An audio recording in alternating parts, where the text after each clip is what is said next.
Department में एक programme में मैं आया तो मुझे ये सेंटर फॉर हिंदू स्टडीज़ को देख के एक अचंभा हुआ, हैरानी भी हुई और खुशी भी हुई।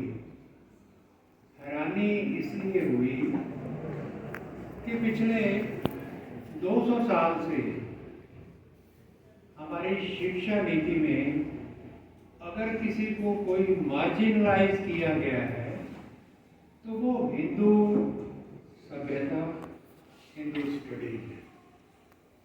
आज भी दुनिया में आप देख लो, एक ग्लोबल इकोसिस्टम है जो लिबरल और सेकुलर का नारा देते हुए केवल सनातन धर्म, हिंदू धर्म को अटैक करता है।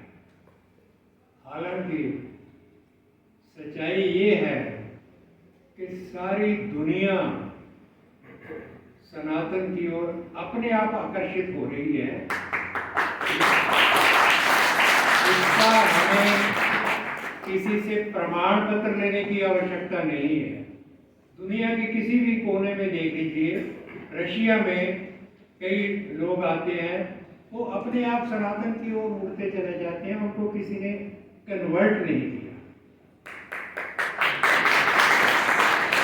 तो आज का जो विषय है वो मैं तो समझता हूँ हमारे देश के लिए और हमारी सभ्यता के धर्मों के लिए बहुत इम्पोर्टेंट है, जो मैं समझता हूँ, क्योंकि सनातन और सिक्खी के बारे में जितनी भ्रांतियां पैदा की गई हैं पिछले 200 साल में, देखिए हमारे देश में जो आक्रांता आए वो तो आज से तकरीबन 800-900 साल पहले आए। उन्होंने तलवार के जोर से हमें डराने की कोशिश की, भयभीत करने की कोशिश की, धर्म परिवर्तन करने की कोशिश की, दमन करने की कोशिश की, अत्याचार करने की कोशिश की। ये बातें हमें पढ़ाई नहीं जाती। वो इसलिए नहीं पढ़ाई जाती, वो कहते हैं कि चलो भूल जाओ। इतिहास भूलने से खत्म नहीं होता। जो भी आपका इतिहास है उसको आपको बार बार याद करना चाहिए, प्रेरणा भी लेनी चाहिए, सबक भी लेना चाहिए कि कौन कौन सी ऐसी शक्तियां हैं जो सारी मानवता को उसके विनाश करने के ऊपर उतारे हैं, और कौन सी शक्तियां हैं जो हमारे मानवता के भविष्य की रक्षा के लिए आगे आती हैं। तो ये दोनों बातें मैं आपको ये बता दूं कि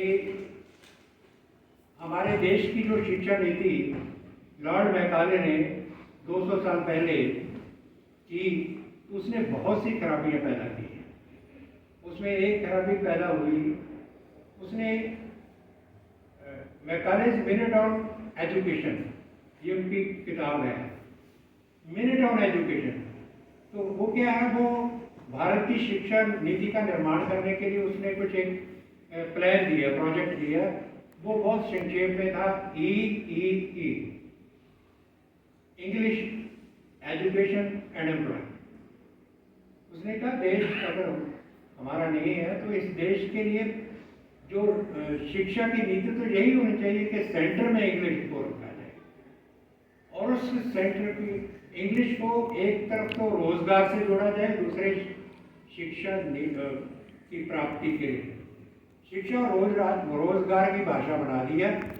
और जो हमारे देश की भारतीय भाषाएं थी, क्लासिकल भाषाएं थी, जिसमें बहुत ज्ञान उसमें पड़ा हुआ था, उसको जानबूझ के मार्जिनलाइज करके हाशिए से बाहर कर दिया। इसकी बात मैं अपनी तरफ से कह देता हूँ, मेरी उम्र इस वक्त 87 है।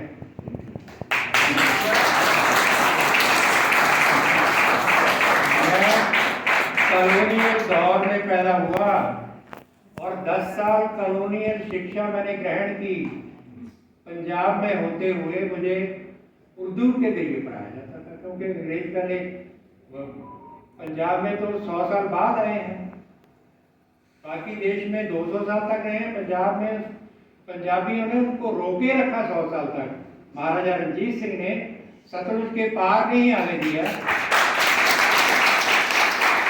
लेकिन महाराजा रणजीत सिंह के राज्य को खत्म करके जब वो आए, उन्होंने अपनी शिक्षा नीति डाली कि 4वीं जमात तक तो आप उर्दू पढ़ोगे, बाद में अंग्रेजी पढ़ोगे, ना पंजाबी ना हिंदी। इसलिए मैंने शुरू में पंजाबी नहीं पढ़ी, बाद में भी नहीं पढ़ी।